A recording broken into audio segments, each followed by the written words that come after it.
Hola amigos de YouTube. Bienvenidos a Misteriosamente Cierto. Hoy hablaremos de 8 sociedades secretas más poderosas. ¿Qué son las sociedades secretas?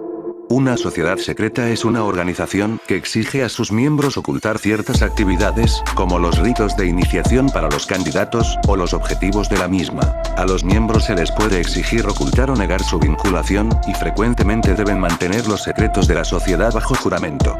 El término sociedad secreta suele usarse para describir organizaciones fraternales que pueden tener ceremonias secretas, pero también se aplica habitualmente a organizaciones que van de comunes e inocuas, fraternidades universitarias, a organizaciones míticas descritas en las teorías de conspiraciones como inmensamente poderosas, con agendas políticas o financieras que buscan su propio provecho. Los francomasones. Posiblemente una de las sociedades secretas más conocidas de la historia. Se remonta a 1717, cuando se fundó en Londres la primera logia masónica. Aunque lo cierto es que existían rumores y evidencias de que los masones ya existían un siglo antes. No existe una sociedad secreta moderna que no haya basado algunos de sus principios o formas de actuación en los masones, ya que fueron los primeros en tener un código diferente, como apretones de manos, rituales de iniciación y comportamiento, o cadenas de mando complejas para no llegar a adivinar quién formaba parte de la organización. De esta masonería se pueden diferenciar dos ramas. La más tradicional, conocida como masonería regular, que creen en Dios como ser supremo y las mujeres no pueden formar parte de la organización. Y por otro lado, la masonería liberal, más permisiva, con temas de discusión libre y en la que las mujeres pueden estar presentes. Esta organización siempre ha presumido de tener entre sus miembros a personas de todo tipo y de gran poder, como políticos, científicos, economistas o artistas. Esta es la descripción de una persona que fue iniciada, pueden variar según dicen, en algunas ocasiones. Lo que sucede en uno de sus ritos de iniciación. Dos individuos jóvenes citaron al periodista y su amigo en un café y después, en un vehículo y con los ojos vendados, los condujeron al lugar donde se haría el ritual.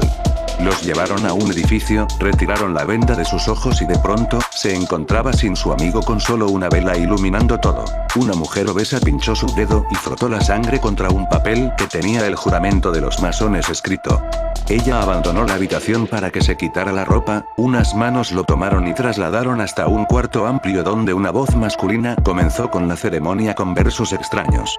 Tuvo que someterse a pruebas de valor, como la elección entre dos pistolas que apuntaban a su pecho, mientras el gran maestro le aseguraba que una de ellas estaba cargada. Otra prueba consistía en caminar con las manos encadenadas por un camino de fuego, que, al final, descubrió que solo era para medir su templanza. Al final, la logia le dio una cena de bienvenida. Otros aseguran que en Estados Unidos llevan las cosas a otro nivel, haciéndolos vestir delantales, juegos sádicos en el que uno de los iniciados debe simular estar muerto y los otros miembros pretenden realizar un asesinato y entierro, del que después deben escapar. Los Illuminati, la otra gran sociedad secreta más conocida de la historia. Se creó el 1 de mayo de 1776 y se manifestó en contra de los abusos de poder de los estados, y fueron firmes defensores de la educación de la mujer y la igualdad de sexos. Por el momento no hay evidencia de que esta sociedad siga existiendo en la actualidad, pero siempre se les ha vinculado con algunos momentos históricos de gran relevancia, como la caída de Napoleón, la victoria de Barack Obama en Estados Unidos o el asesinato de John F. Kennedy. Siempre se ha dicho de ellos que son popularmente conocidos dentro de la alta sociedad y que utilizaban técnicas de poder mental en su organización. En los últimos años, a pesar de que no existen evidencias de que la organización siga existiendo como tal, se ha vinculado a estas sociedades secretas de los Illuminati a cantantes y artistas de talla internacional como Lady Gaga, Kanye West, Will Smith o Taylor Swift. Al llegar les sacan los teléfonos de todos los presentes. Cuando aparas tu auto, ya estaban al pie de la casa los anfitriones, el rey cerdo y su esposa, llamados así por las máscaras que cubrían su cabeza. Las pruebas de iniciación iban a comenzar.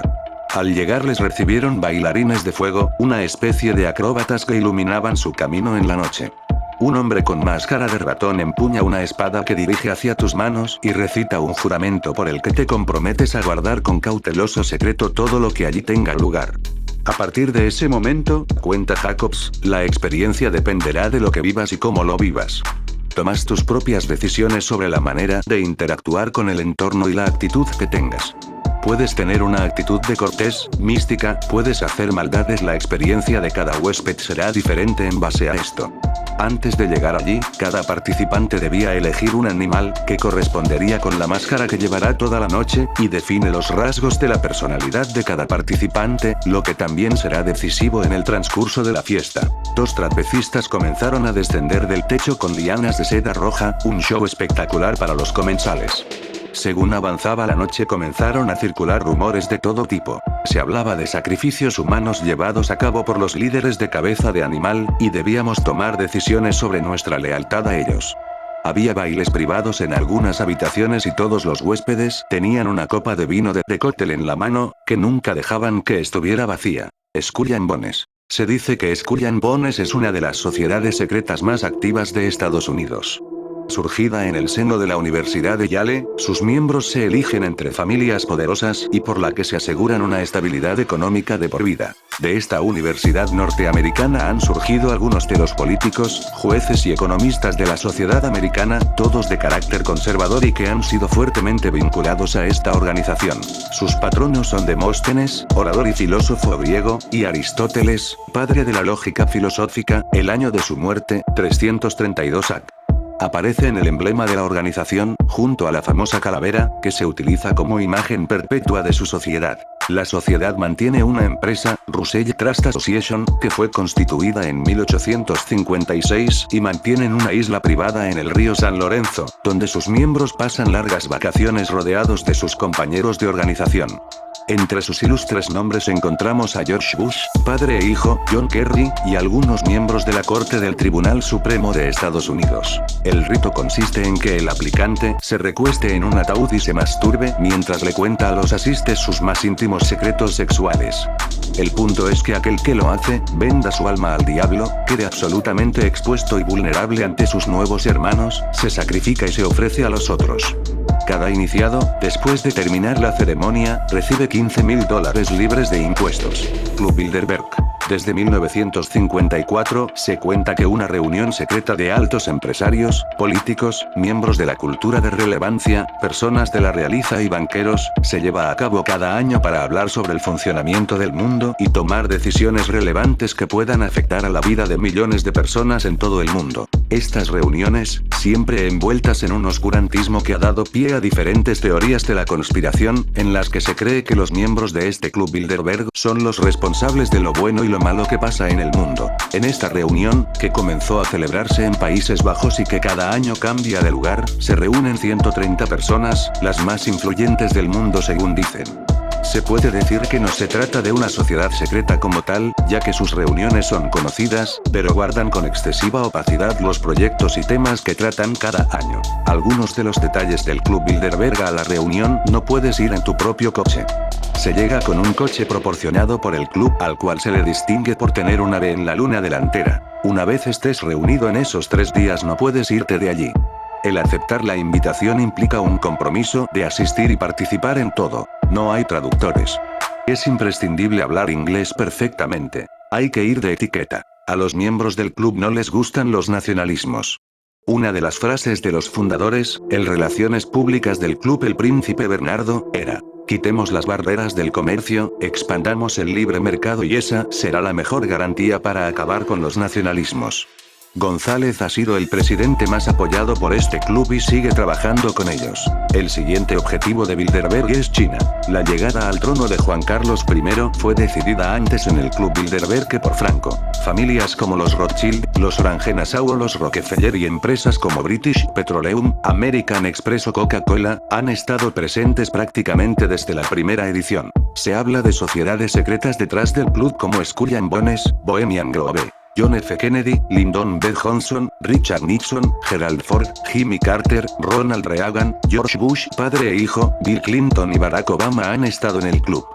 Sí, son todos presidentes de Estados Unidos. Ni secretarios, ni escoltas, ni acompañantes pueden permanecer en las salas donde tienen lugar las reuniones. Este grupo es acusado de manipular la cultura hasta convertirla en un instrumento de lavado de cerebro de masas. En 2018, en la verdadera historia del Club Bilderberg, Stulin contaba que en la agenda de 2005 se debatió el concepto de imponer un impuesto directo a la población mundial, a favor de Naciones Unidas, y que gravara el petróleo. El club es un fanático defensor de un superestado europeo. En las teorías de la conspiración se lanza ese mensaje. Ellos deciden cuándo y cómo aumentar el precio del petróleo, cuándo debe acabar una guerra y dónde debe empezarse la siguiente, quién debe ser el próximo candidato a presidente o por qué conviene provocar una crisis global, como la que vivimos ahora. Una de sus grandes ambiciones fue siempre lanzar una moneda única llamada euro. El objetivo a largo plazo es crear un gobierno mundial único, con su propio ejército, moneda y religión. Todo ello sería bajo el mandato de las Naciones Unidas. Rosacruces. Según la leyenda que rodea a esta sociedad secreta, su fundador fue Christian Rosenkreuz, un alemán que hizo una peregrinación a Oriente a finales del siglo XIV. Allí se inició en ritos antiguos que permitían contactar con el plano divino y transmitió estos conocimientos a sus discípulos tras su regreso a Europa. La misión de los hermanos de la Rosa Cruz, como también se conoce a esta orden, es la búsqueda del conocimiento esotérico. En el año 1614 se publicó en Alemania la obra Fama Fraternitatis Rosae Crucis, en la que se relataba el viaje iniciático que emprendió el fundador de la orden. Desde que apareció este manifiesto, una rosa roja sobre una cruz se convirtió en el emblema de la organización. En la actualidad, sus miembros se dedican a estudiar las leyes metafísicas que gobiernan el universo. Algunos rosacruces famosos son Francis Bacon, Isaac Newton, Napoleón Bonaparte, Benjamin Franklin y Walt Disney. Tenemos algunas alusiones a diversos ritos iniciáticos, ceremonias, representaciones y pruebas porque atraviesa durante 7 días Christian Rosenkreuz. Se encuentra igualmente el relato de una iniciación, destinada a hacer revivir al neófito la suerte de Elías y de Enoch, que han sido raptados al cielo, en el Tractatus Theologo Philosophicus, de Flood. Los textos sobre esos puntos son raros y bastante reticentes. Pero hay un medio indirecto de conocer los ritos iniciáticos de los hermanos. Recurrir al estudio de los rituales que se encuentran en los altos grados de la masonería escocesa, grados cargados de un simbolismo hermético y cristiano muy característico. Sin embargo, es sumamente difícil reconstituir los grados originales, que en el curso del siglo XVIII sufrieron numerosos arreglos sucesivos. No obstante, un estudio de los símbolos y de las alegorías empleados por el ritual de esos altos grados no dejaría de ser interesante. En él se encuentran casi todas las doctrinas herméticas, tal cual fueron codificadas por los adeptos del siglo XVII.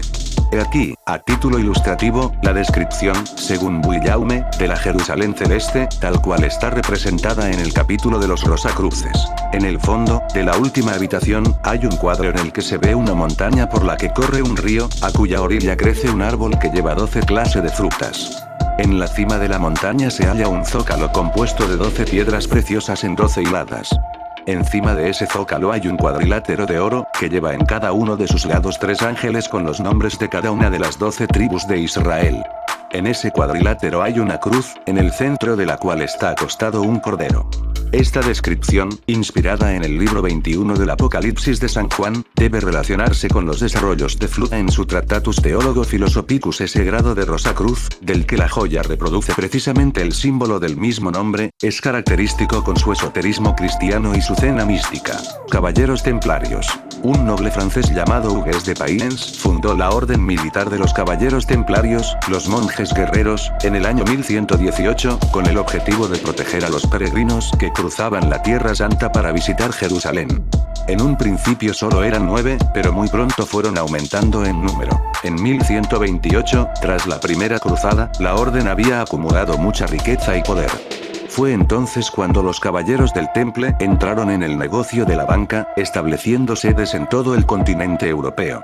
Los servicios financieros que los templarios ofrecían incluían préstamos, planes de pensiones, transferencias monetarias y cheques de viajes. Fueron tan poderosos durante casi 2 siglos que diversos estados se convirtieron en sus deudores. Unas 15.000 propiedades pertenecían a esta orden a principios del siglo XIV. No obstante, Felipe V, el rey de Francia, ordenó encarcelar a los caballeros templarios en 1307. Fueron torturados y obligados a confesar delitos capitales y de herejía, por lo que el Papa ordenó que se les despojara de todos sus poderes y propiedades. Tras la ejecución de muchos de los templarios, la orden pasó a la clandestinidad. La ceremonia de iniciación. Fijamente, el preceptor examinaba 3 veces al postulante para saber si era apto para entrar al temple, cuestión importante dado que debían ser también físicamente aptos. Después el postulante era apartado a una habitación privada donde se le daba a conocer el reglamento templario y le hacía saber la dureza de la vida en la orden y terminaba con la frase: ¿sabrá soportar lo insoportable? A lo que el candidato generalmente contestaba afirmativamente. Después, el postulante hacía los 3 votos monásticos de pobreza, obediencia y castidad, después se quitaba sus antiguas ropas y tomaba las religiosas, y una vez que el preceptor ponía la hebilla del temple sobre su cuello, era un recluta de la orden. Una vez que el recluta había sido iniciado, era llevado a un cuarto apartado o a un lugar aislado y el preceptor le pedía respaldara con hechos lo que había prometido en su iniciación. Y sin mucha explicación le pedía escupir la cruz y renegar de Cristo. El recluta que recién había sido iniciado generalmente se negaba, el preceptor le recordaba sus votos de obediencia, algunos simplemente obedecían, pero otros se negaban rotundamente pues también habían jurado defender la fe. Los registros no ofrecen mucha información sobre lo que pasaba a continuación, o por lo menos parece que variaba según quien llevaba a cabo la iniciación. A veces el cofrade aceptaba la firme convicción del novicio, a veces reaccionaba violentamente y le comenzaba a golpear violentamente y amenazarlo con la cárcel o la muerte. Luego el preceptor paraba y daba el beso de la fraternidad monástica en la boca, algo común incluso en otras órdenes de caballería. El recluta debía ahora dar otros 2 besos al preceptor, uno en el ombligo y otro en la parte posterior. En general estos 2 últimos eran dados sobre la túnica, pero algunos templarios describieron que su preceptor les pidió besarles el trasero desnudo y otros más que les fue pedido in virga virili. Finalmente el preceptor invitaba al novicio a no tener relaciones con mujeres, y si no podía llevar una vida en castidad, le pedía se uniera a sus hermanos y no se negara a ellos si le pedían favores sexuales. Una vez terminada la ceremonia, el preceptor le pedía al nuevo templario que se acercara con el capellán de la orden para que todo lo hecho durante la iniciación fuera perdonado y olvidado. En general el capellán les decía que todo lo hecho no había sido grave y que si se arrepentían serían perdonados. No obstante, muchos de los reclutas acudían a sacerdotes agustinos, dominicos y franciscanos para su confesión y quedaban pasmados por las descripciones de los nuevos templarios. Opus Dei. La prelatura personal de la Santa Cruz y Opus Dei, más conocida como Opus Dei, fue fundada por el sacerdote español José María Escrivá de Balaguer en el año 1928, quien fue canonizado por Juan Pablo II. La traducción de Opus Dei significa obra de Dios. Se trata de una orden católica que cuenta con centros de enseñanza en diversos países alrededor del mundo. Entre sus miembros hay unos 80.000 clérigos y también personas laicas. El deseo de su fundador era que hombres y mujeres de todas las condiciones y razas pudieran trabajar por amor a los demás y encontrar a Dios. Su principal actividad es ofrecer formación a sus miembros y a todos aquellos que deseen recibirla. Según la última evaluación realizada en el 2005, el patrimonio del Opus Dei superaba los $2.800 millones. Testimonio de una persona que estuvo en la orden. Además de la ducha de agua fría, había multitud de mortificaciones con la intención de controlar las necesidades básicas. Cada numerario ha de tener una lista de unas 10 pequeñas mortificaciones que realizar a diario. Se trata de pequeños placeres a los que tienes que renunciar. Por ejemplo, quitar el azúcar del café, retrasar el agua hasta el segundo plato en la comida o suprimirla totalmente. También podía ser no apoyar la espalda en el respaldo de la silla mientras se trabaja o se estudia. Había que ingeniárselas para buscarlas y tenía que costar hacerlas, porque al final te acostumbrabas a todo y acabas no percibiendo siquiera si el café tiene o no tiene azúcar. Luego están, además, las mortificaciones corporales. Obligatoriamente había que hacer todos los días 2 horas de cilicio, un chisme hecho con alambre de púas que hay que ponerse en el muslo, y una vez a la semana, las disciplinas. Golpes con un látigo de cuerda en la espalda o el trasero. Además, una vez a la semana los numerarios varones tienen que dormir en el suelo, y las mujeres, todos los días sobre una tabla encima de la cama. Además, desde el primer momento tuve que entregar todo mi dinero al secretario del centro en el que estaba y solo podía sacar lo que necesitaba, siempre menos de lo que ingresaba, claro. En cuanto al control cultural, se regía por las normas de prudencia en las lecturas, un eufemismo que en realidad significa preguntar al director cada libro que se lee. Los libros están clasificados en ficheros que se amplían y amplían cada vez más. Ku Klux Klan. El Ku Klux Klan fue fundado en 1866 por 6 veteranos del ejército confederado, poco después de la Guerra Civil de Estados Unidos. Uno de ellos era el oficial Nathan Bedford Forrest, declarado abiertamente anticatólico, xenófobo y antiafricano. Aunque en un principio se concibió como una suerte de club social en el que los jóvenes podían encontrar entretenimiento cubriéndose con máscaras y sábanas y simulando ser fantasmas, muy pronto se extendió por varios estados del sur y desencadenó un reino del terror. Su misión principal era promover la supremacía de la raza blanca, así como el anticatolicismo y la homofobia. Con el fin de oprimir y aterrorizar a sus víctimas, quemaban cruces y vestían con ropajes blancos muy similares a los utilizados por los penitentes católicos. El presidente republicano Ulysses S. Grant disolvió la orden en 1870, pero renació durante la época de la Prohibición y después de la Segunda Guerra Mundial. El KKK sigue existiendo en la actualidad y se considera como una de las sectas más famosas. Se convirtió en la organización terrorista que canalizó el odio supremacista blanco en Estados Unidos. Su influencia política y social, especialmente en su apogeo en los años 20, cuando contó con millones de afiliados y simpatizantes, fue inapelable. Con miles de víctimas a sus espaldas, su huella racista sigue siendo palpable. El Klan practicaba diversas formas de violencia. Eran muy comunes los asaltos nocturnos a hombres, mujeres y niños negros, a los que increpaban, amenazaban de muerte o raptaban. Las palizas, flagelaciones, torturas y asesinatos se hicieron habituales en el sur a finales de la década de 1860. La violencia racial de este tiempo contaba con un claro componente político y, de hecho, aumentaba en las campañas electorales. Solo en el estado de Luisiana se registraron 1081 muertos y cientos de heridos durante la campaña de 1868. Bueno amigos, esto fue todo por el momento. Si no te suscribiste, hazlo ahora, no pierdas tiempo. Que tengan un buen día, tarde o noche, según en qué momento del día que estén viendo el video. Muchas gracias. Los saluda Seba, de Misteriosamente Cierto.